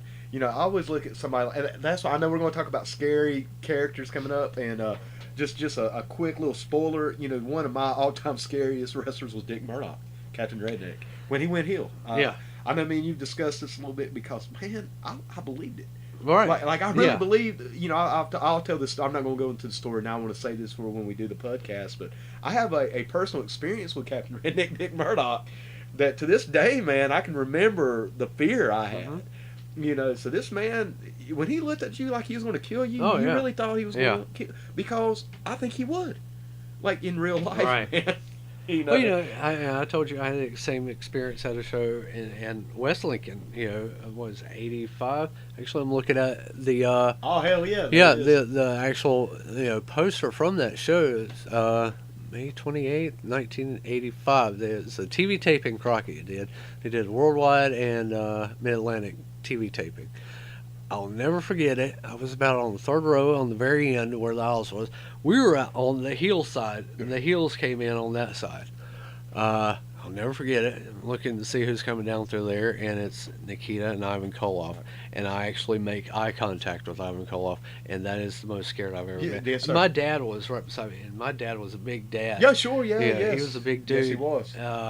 But yeah, I was in fear for everything at that point. Yeah. I didn't want to be in that situation anymore. I wanted to go back and just sit down And shut up. yeah. I didn't even want to yell I at Dick didn't Murdoch. know. I was not going to say a word. Well, I'll go ahead and tell my Dick Murdoch story. I'm going to tell this again when we do the full podcast on the scariest characters.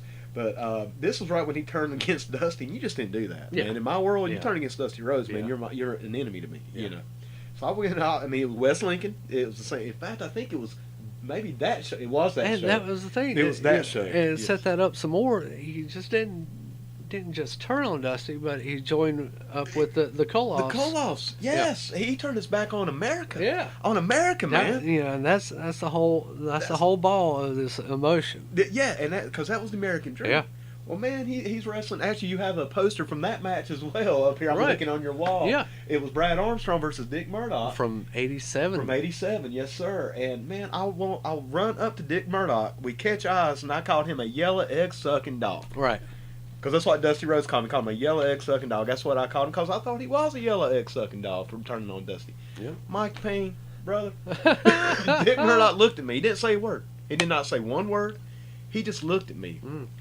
And I stopped dead in my tracks. I turned my ass around. I went and I hid behind my daddy, man. Yeah. Until the match was over. Absolutely. I didn't say shit. No. I did not say shit. The No. rest of that match, man, I was hoping Brad Armstrong would win. He didn't. Nope. Brad Armstrong didn't win the match. Did not. But I didn't say shit until Dick Murdoch was out of my damn sight, bro. Right. And then when he was gone, I got back into it, you Oh, know. yeah. But man, I mean, Yeah. I shut the fuck up. Yeah. I bet Dad wished he could There get were- that kind of reaction out of me, and you know, in regular Yeah. life, you know. Yeah. But, But yeah, yeah, he scared the shit out of me, man. there was those guys that could do that. And they were tough. And, Yeah. and going back to what we talked about earlier, they'd have never made it in WWF. No. Dick Murdoch would have never made it in WWF. Yeah. Nikita would have. We'll Yeah. talk about that at some point down the line. Yeah. Yeah. But so all right, man. So where we at? We still in '87, right? Or We're we, in 80. we're We're going to 88. right. 88 with the Powers of Pain and Paul Right. Jones, Ivan Koloff. Right. Going in that feud, straight into that feud with the Road Warriors. Yes. This has to happen. The bench press challenge. Bench press challenge. That was awesome. It was huge. It was a That big was deal. super huge. Because it was legit. Yeah. It was legit. man. These guys were fucking huge, Yes. and they could lift 600 Oh pounds. man, they were bench pressing freight trains, Yeah. man. I mean, We were just watching them, and these were legitimate. These They're were not weightlifters. gimmick weights. No. These were real. yeah, and these They were were doing real it. weightlifters, man. They were doing it in the newly built Charlotte Coliseum. That's right. That's right. Huge Yes. place. Yes. Incredibly huge place. And it was on fire. Beautiful. And that place was on fire. Yes. Everybody was into this thing. So they do that, and it's getting to where the Warriors are really getting over on this thing, and they do the smiles on them. They Drop throw the weights powder, on them. Throw the powder. Yeah. They took Ram Animal into the biggest Weight. it was like 600 pounds, barbell. The damn thing tips over. Yes, I remember that. You remember watching it roll away? You see it rolling towards fans. Yeah, and this was like I said. I mean, hundreds of pounds. These man. are 600 pounds coming straight to the fans. There was no barricades. There were ropes. There were nylon ropes that were separating the wrestlers and the fans from each other. and here comes this 600-pound barbell going straight for the Bowling for marks, bro. going for the first row of that crowd. They're not moving. Yeah, see, I don't really. I They're not remember moving. the bench press, but I don't remember that part of it. What? You know? Go back, watch it again, and it's on the YouTube. It's on, and probably on the network. And who comes in, just running just off screen, right back there. This is the stuff that I remember. This is what's going on in the background. Freaking Doug Dillinger. Head of security, Doug Dillinger, the Dark Child, comes in and saves the day. Stops at 600-pound weight from just taking out the whole front row on that side. Wrestling's truest unsung hero, man. Doug Dillinger. Doug Dillinger. Between him and Tommy Young, man. Yeah. You know, if there's two people that deserve to be in the Hall of Fame, which we'll do a Hall of Fame Right. episode at some point down the line, you know, there's two right there. Yeah. You know. I would say between Doug Dillinger, Jackie Crockett. Jackie Crockett, because he was there to the very end. Yeah. I mean, he was there. He ran the cameras, everything. To the last Nitro. Yeah. Because if I'm not mistaken, he's in the credits for the last Nitro. I think he stayed with WCW. Yeah. To the last. Yeah. Man. And didn't even David Crockett? He stuck around for. David stuck around for a while. For years. Yeah. I mean, not in a Yeah. you know, executive role or anything, Yeah. but he was there. I think as an advisor, and Yeah. you know, he stuck around. But Jackie Crockett was there forever. Jackie was great. And there was always a Crockett around for WCW. Yeah. And that's something I always, you know, loved about. And I was always, man, honestly, you know this because we were coming up together at the same time, man. I was always a huge WCW fan over WWF. Right. You know, Yeah. even really up and through the Attitude Era, I still stuck with WCW until it just got to that point, man, where it just got terrible. You know, Right. I mean, WCW just got so bad. I just okay. I'm watching Stone Cold and The Rock now. You know, I just had, but man, I stuck with. Well, you did too. Yeah. You know, I oh, remember absolutely. you know, cause absolutely. we would switch channels, man, but we were on TNT for 90% of our Nitro party. You know, because we had Nitro parties. You know, it was for better or for worse. Yeah. we stuck with it, man. Yeah, it is. And for me, it was the Horseman. Right. You know, that was the thing that kept me there. Flair. Yeah, Flair and the Horseman. You know, I was a big Hogan fan, man. But you know, obviously Flair, you know, it wouldn't have been the same. No. It just wouldn't have been. You know, I mean, he was that last credible pillar of the NWA. Yeah. You know. So all right, bro. So we're going into we're going into that thing. We're going into a hot feud, and we're going from there, working more. You know, the Crockett. You know, the Crockett Cup's coming up. Right. Still got these guys are going in. Boogie, He's not so much there anymore. Right.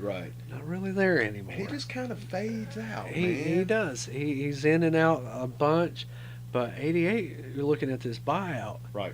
And eventually Jimmy heads back to Memphis. Yes, I knew that he eventually goes back. Is it the USWA at this time? I'm guessing they were calling it USWA. I've always called it Memphis, Because especially it's around that Lawler's. years. It's Lawler. Right. It's Jarrett's. Right. And I always still call it Memphis. I hate USWA. Yeah. It's just, technically, to me, it was always Memphis. Right. Yeah. And that's what it is. And Kind of like Mid-South and UWF. Yeah. It's the same. I think they had taken over World Class Championship Wrestling about this time and merged everything. Right. A little time in between there, but he's going, because of this buyout, he's seeing everything that's happening. Right, it's on the wall. Yeah, it's there. And Tully and Arn, I think, were leaving or had left around about this time. I know that it was not quite yet, but it was coming up. It was coming close. Right. We got through the Crockett Cup. We're going into the bashes, and this is hot and heavy with the Powers of Pain, and they're wanting to do a scaffold match at one of the bashes between the Road Warriors and Powers of Pain. From my understanding, the Powers of Pain did not want anything to do with this scaffold. Who would? No, I can totally agree with that. Another dusty idea. I think it was a good gimmick. Yeah. It definitely had me. Man, the first one for Starrcade, this Night of Skywalkers, man, I was all in. Oh yeah. I mean, I was all into that, man. But scary. It's very scary. Scary. Looking back now, it's unnecessary. It was unnecessary. Yeah. Yeah. But all those matches on scaffolds could have been done in regular matches and still gotten over. Yeah. But I understand the marketing behind it and absolutely. the It's something new. It's something new, yeah, man. Yeah. Exactly. But they won't know part of it. I'm guessing Dusty is still there at that time, so he's definitely pushing for it. Sure. It doesn't look like it. The powers of pain are going to shoot this thing down. They're just not having it, so they leave for up north. Right. WWF. Make the jump. Go straight in as baby faces. Right. That's right. They Yeah. did, didn't they? It was a while before Yeah. they went to Fuji Right. and everything. Right. And that was a big, they got to deal with Demolition, and that was a whole big switch. That's They right. switched managers and tag teams in one And motion in one match. Yes. And that's hard to do. That is so How hard to do. in the hell? That is so hard to do, man. When you have a It was double great. turn Yeah. like that, Yeah. the only other one I can think of right off the top of my head was probably the Bret Hart Stone Cold one. Right. But there wasn't even a manager in that. That was just two singles who switched roles pretty much. And, Yeah. that was epic. But we'll talk We'll about talk that. about that in a little bit. Let's see, where are we at now? Oh yeah, Jones is still there, but he brings in a couple guys called the Russian Assassins. In the mask, right? Yes. Yes. God, I forgot about those guys. Which I'm thinking was Wow. Jack Victory and the Angel of Death. I'm not sure, but I ain't thought about that tag team in Yeah. forever. But I do It remember them. was a short-lived thing. Yeah. I just remember two masked Russians. It Yeah. never really took off. No. Man. No, absolutely not. Because at that time, I mean, you had the Russians, and the wall was it was coming down. coming down, and Nikita was a solid baby at this point, man. So He grew his hair back out. Right, right. New Yeah, Russia. Yeah. Hey, the Chernobyl effects wore off. So Yeah, that's right, man. That's right. We had been in America so long, man. So he long, finally got it out of the system. Man. It's cured. Did you notice his goatee got shorter as his hair grew longer? Yeah, I noticed that. Too. I know. Yeah. So there you go. So there is a cure for America, man. America America. cures everything, brother. America. I mean, especially communism. Absolutely.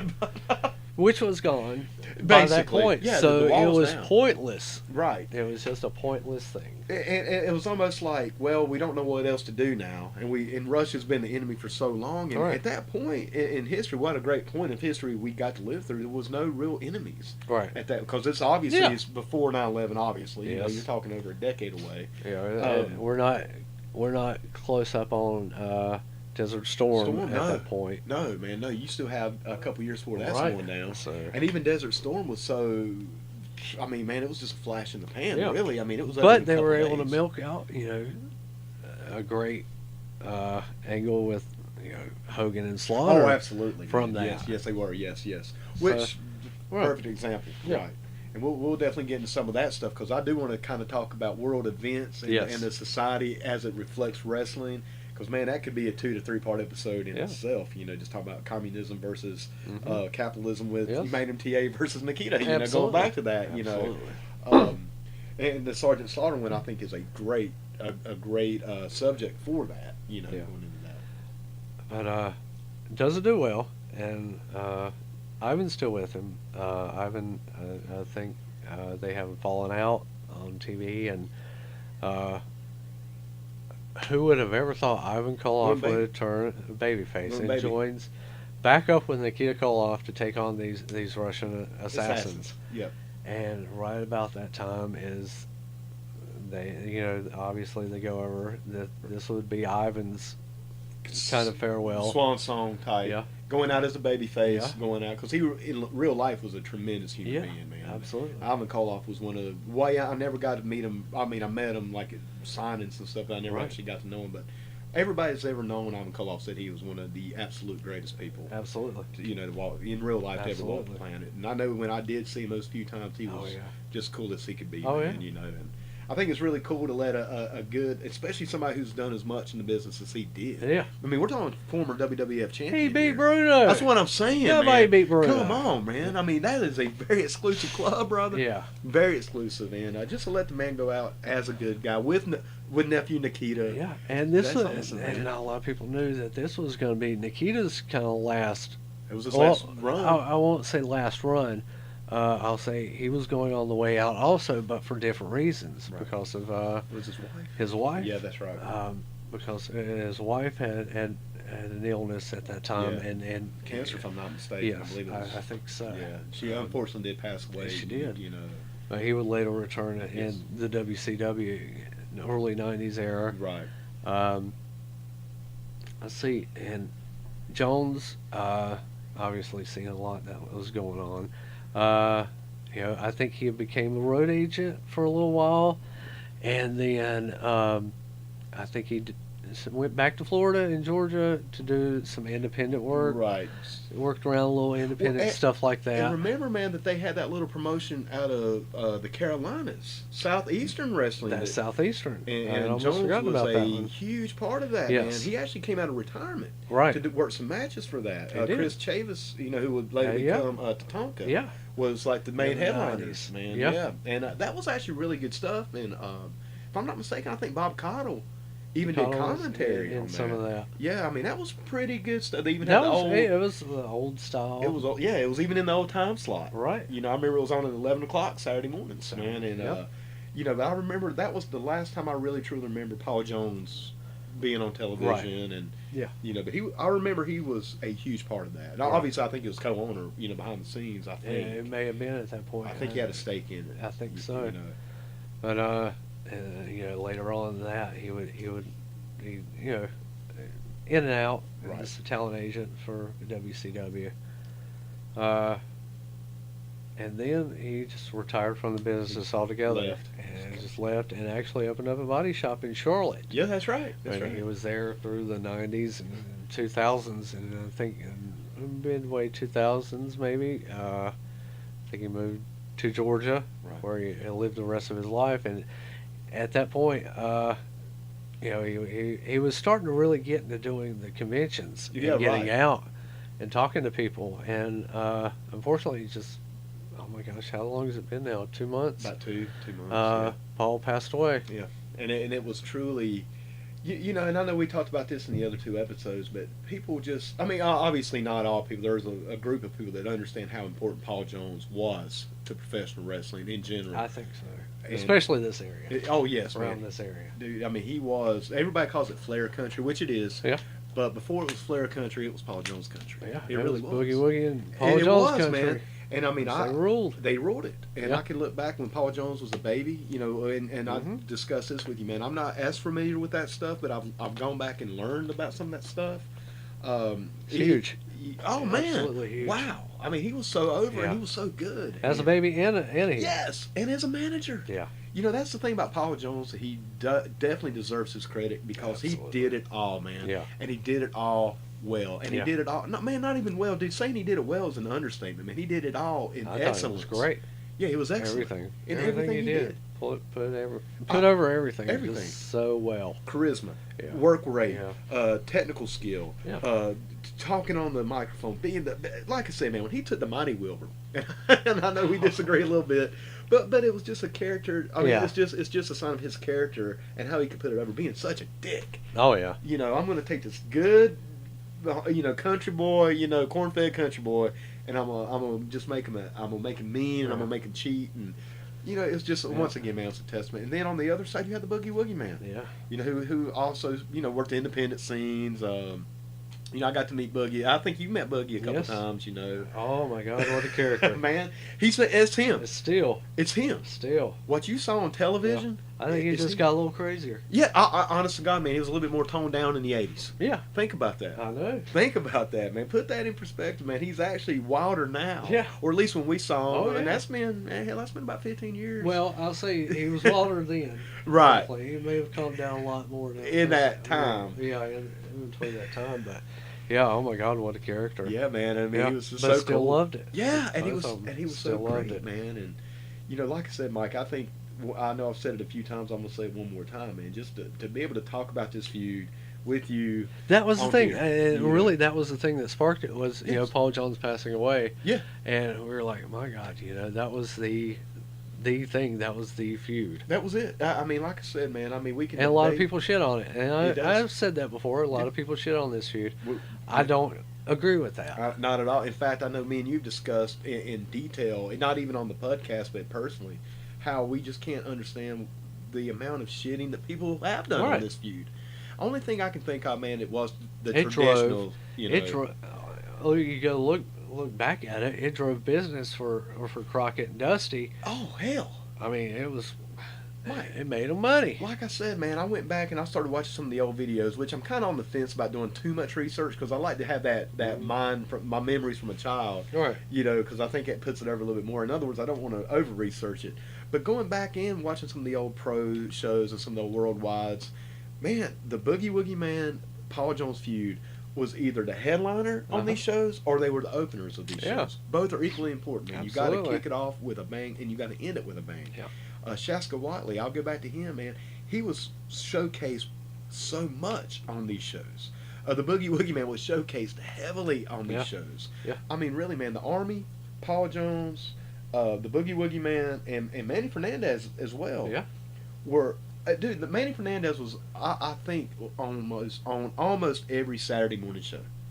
Absolutely. You know, I mean, everybody else would be on one week, be off one week. I cannot, even going back and rewatching these videos, every one of them had the Raging Bull on there. In other words, man, my Saturday mornings were the Turtles, Pee Wee, and the Raging Bull, man. I mean, seriously, he was there every week. Yeah. You know, and now Dusty would be on there cutting a promo and this and that, but the Raging Bull wrestled every Saturday morning, man. Same way. Tully too, man. Arn way. Anderson was up there. You know, that was another. Yeah, that's a great two examples right there, man. And those were who we watched. Yeah. Our Saturday mornings, man. Our childhood. I mean, the Raging Bull, man, and Jimmy Boogie Woogie Man Valiant and Paul Jones and his Army was such a huge part of my childhood because they were a huge part of my Saturday mornings. Right. You know, and that's what our childhood was really kind of centered around was our Saturday mornings. Yes, it was. And brother, yes, it was. I mean, because after the cartoons, you know what was going in. You know what was coming next. Next, man. Wrestling. Absolutely. This is time to get serious. Yeah. The cereal's ate. Yeah. Pee Wee's off, man. Pee Wee was great. He was funny, man. Like I said, I done ate my cereal. I'm ready to get fucking real. You hear that music that theme hit. Done, man. You're done. But okay, now after this, after wrestling's done, whatever happened, you were just like, oh my god, it just happened, or it could have been just a chill close. Right. It depends on where you were or what you were doing at that point, or what channel you went to after that. After that lead, after wrestling. You're either a Soul Train person, oh yes sir, or a Kung Fu Theater, or American Bandstand. But don't forget Kung Fu Theater came Kung on Fu too, Theater man. Was there. Yes, Kung Fu Theater was always around, and we need to do one on Kung Fu Theater, man. Yeah, that was the shit. Yeah, brother. That was the shit. Yep. But you're right, man. American Bandstand or Soul Train. Soul Train. And brother, I ain't even gonna lie to you, man. I mean, I always talk about Baby Doll and Big Mama maybe kicking me in puberty, but them Soul Train dancers, goddamn, bro. My Lord. I ain't even gonna lie, man. My Lord. Dude, I remember it's like, damn, that's a nice booty. Yeah. Damn, that's something that's shaking like hell. Yeah. Damn, I like that. Yeah. Yeah. You know, where Big Mama had the titties, Soul Train had the booties, man. Yeah. And, you know, I'm the kind of man, I like all of it, man. Yeah. I like titties, I like booty, you know, hell, I'm cool with all of it, man. And it was just a great time to be a fan. And it was just a great time, and it was a great feud. And, you know, like I said, Mike, Go back and watch it. Go back and watch some of this stuff, man. Yeah. Some of it you'll get a kick out of. Sure. Some of it just gets downright serious. Yeah. Oh yeah. That was the thing, man. It always walked that line. Yeah. Because you could only take the Boogie Woogie Man so seriously until he got fucking serious. Oh yeah. And then when he got serious, and when it got real. It got real, son. It got real. Real. Yeah, man. Well, Mike, brother, do you think this is probably a good place to start? I think this is the point where we can put a rest on our feelings on this feud. Yes, and I think that's a good cap. This is once again, man. These last 3 episodes have been just so much fun, and I'm looking so much forward to what we have coming up. You know, I want to take just a brief, just a couple minutes, man, and just talk about some of the things we want to talk about. Scariest characters in pro, and we're not going to just do pro wrestling, people. If y'all out there listen to this, like, oh God, I don't care about 80s wrestling or 90s wrestling or 2000s wrestling. I want to hear about something else. Well, we're going to talk movies. We're going to talk music. Obviously, I definitely want to talk music, local music. What else, man? I don't have our notebook. Or just culture, pop culture in general. Just anything like that. Local history. As far as Lincolnton. The characters, what we grew up around, what we saw. everything like that. And it's just an open area. Yes. But we're definitely we're going to be concentrating on the wrestling, but we're going to get into a lot of other stuff, pop culture related and local history kind of stuff too. Absolutely. And I'm looking forward to maybe having some guests on the show. I have a friend of great. mine from high school, Brian Stover. If you're out there listening, brother, this one's for you. It's a shout out. We're going to try to get him on maybe in August at some point. He is I don't think he's living around here right now, but I'll get in touch with him. I'll figure out all that stuff. But we were talking about maybe him sitting in and doing the scariest wrestler. Yes. Because I remember me and Brian when we were in junior high and high school talking about this stuff, and I was like, hey man, we used to talk about this in high school. You should come up here and and have that third. I'd like to have a third view on that, man, and maybe open up the dialogue a little bit. Right. But yeah, man, I'm looking forward to it. We got all kinds of stuff lined up, and if you guys are out there listening and you have any suggestions or any ideas, hey man, hit us up on Facebook. Let us know. Let us know. Let us know in the comments on the Please. YouTube channel. Anything like that. Anything you have, just let us know. Let us know, man. Like and subscribe. Like, subscribe, and share. And share, for man. sure. Tell your people about it. Absolutely. We're on iTunes, man. That's the big news this week. We are now on iTunes. We are. I'm going to try to get these things up by Sunday evenings, Monday evenings at the latest. So by Monday evening, every Monday, you should have a new podcast up. Right. Hopefully by Sundays. It just depends on how post-production goes. Sometimes it can get a little hairy sometimes. Yeah. I'm still new. I'm still learning. So that's the thing. We're always learning here. That's it. And hopefully, in the future, we're going to be doing Facebook Live. Hey, yeah. The show live. And, just doing a lot of great stuff, man. But, yeah, absolutely. Well, we're open, and we're open for suggestions, people. Absolutely. Well, Mike, brother, I've had a great one. I appreciate it, man. Thank you. Thank you. And once again, man, if you're out there listening, come to Game Swap. Come to the Game Swap in downtown Lincoln, man. See where the PUDs hang out. If you want to know where the PUD headquarters in Lincoln is, and PUD is not a bad thing, people. No, we need definitely not. We'll go into PUDs. Yeah. We'll get the definition, the true definition. Yes.